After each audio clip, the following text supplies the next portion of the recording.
you have the review game this week, and therefore I will let you talk about the review game. Review games that we're playing. JJ has been playing a game called Nazar. That's hard. Nazar. Tell me about Nazar. This is a hard game to talk about because it's incredibly unique in like it's doing stuff that I've never seen a video game really do before. It's okay. First of all, it will do this. It's Turkish first and foremost. So it leans hard into a lot of like I was gonna say Turkish lore, but that sounds like demeaning. I don't know exactly what the like history, sure, and stuff, and it also delves a lot into mysticism and stuff. There's a lot of like palm reading the swirls in your coffee.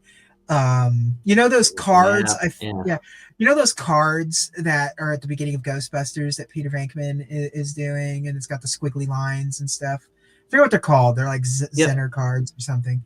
That's like those are like an important element to the game. It's odd. So it's okay. So it's FMV. This thing was shot on an iPhone. I was gonna say, what kind of game is this first and foremost? It was shot on an iPhone, which is kind of neat. Oh wow.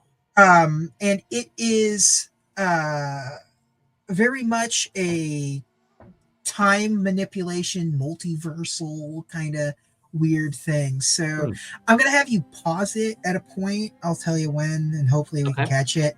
When you see a bunch of squiggly lines, like here. Okay, so the squiggly, they call it a platformer.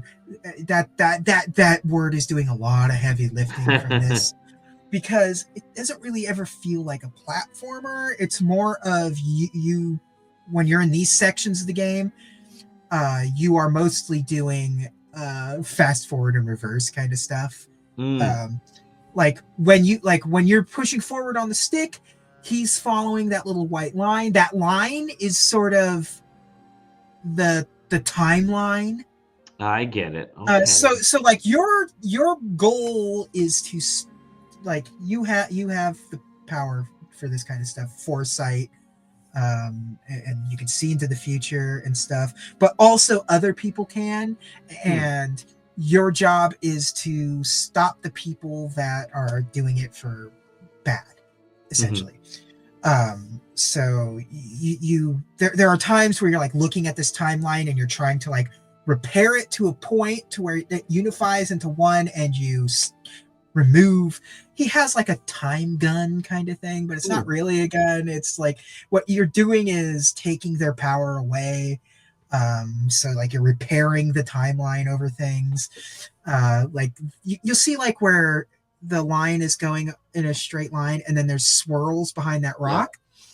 And so basically what's happening is that guy is facing you, so you're reading those lines because you're looking ahead. So you realize that they're kind of bunched up there. So that's kind of telling you need to be there. Like you have to hang out for an extra minute or two for the guy to turn around and stuff. And then you can go forward. Whenever you stop moving, it's not like there's an idle animation. It just stops it because it's a movie. It's a movie. It's FMV. And those cards that I was telling you about that you read. Sure, it just kind of stops your animation and something. Okay. And it's all done in this sort of shadow play style too, and it looks beautiful. Which I love. I love the look of this game. And it's got a cool story. Those cards that you read build up your ESP every time you like. It's like you have like a set amount and that you have to guess, and it's as if you're trying to read the future and you figure out those things. So the more you get right, the more ESP you earn for this run, and it tells you how much ESP you need. So you get through it, and I got 120 ESP, so I will be able to, because every time you're pushing forward or backwards on the stick, it's slowly dropping your ESP thing down. And sometimes you'll see things like on here where like this mess, and like this fight right here where you're sort of manipulating the timeline and trying to get yourself where you need to be in the timeline to be. It's very Doctor Strange, in a weird way. It's oozing style. It's doing some cool stuff. It's got a cool concept. I I don't necessarily know that I'm having fun playing it. Like the gameplay doesn't feel like compelling enough. It really is. It's really like on the verge of just being a visual novel with almost a little too much mustard on it. Sure. But like it's so compelling that From an like idea. yeah, it's so compelling that I'm like, yeah, you know what, I can sort of power through some of the sort of like rolling my eyes at kind of some of the gameplay elements and stuff. It's a fascinating game. I saw some behind the scenes stuff. There's not a lot about this game out there on the market, like to like learn about this game. There's only like 2 Steam reviews on it, Oh, wow. and because it's Turkish, a lot of the stuff just kind of funnels into America. So like like I saw like a video of like some of the behind the scenes stuff, and because I'm gonna be honest, there was a moment where I'm watching it, I'm like, is this AI? Things kind of seem a little like the way certain character designs and the way certain things move around, and like that guy in the like there's a scene in that trailer where there's a bunch of people spinning dancing, and it's like, which is Turkish. It's a very like it's very true to itself, and I was like, is that real?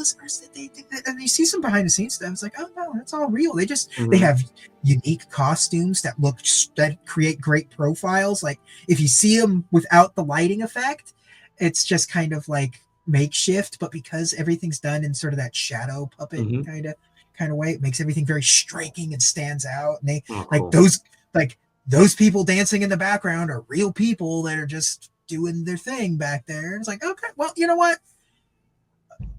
Congrats. You did something special. There's kind of nothing like this out there. They've made something special. It's definitely just like, is this guy's game? He shot it on an iPhone.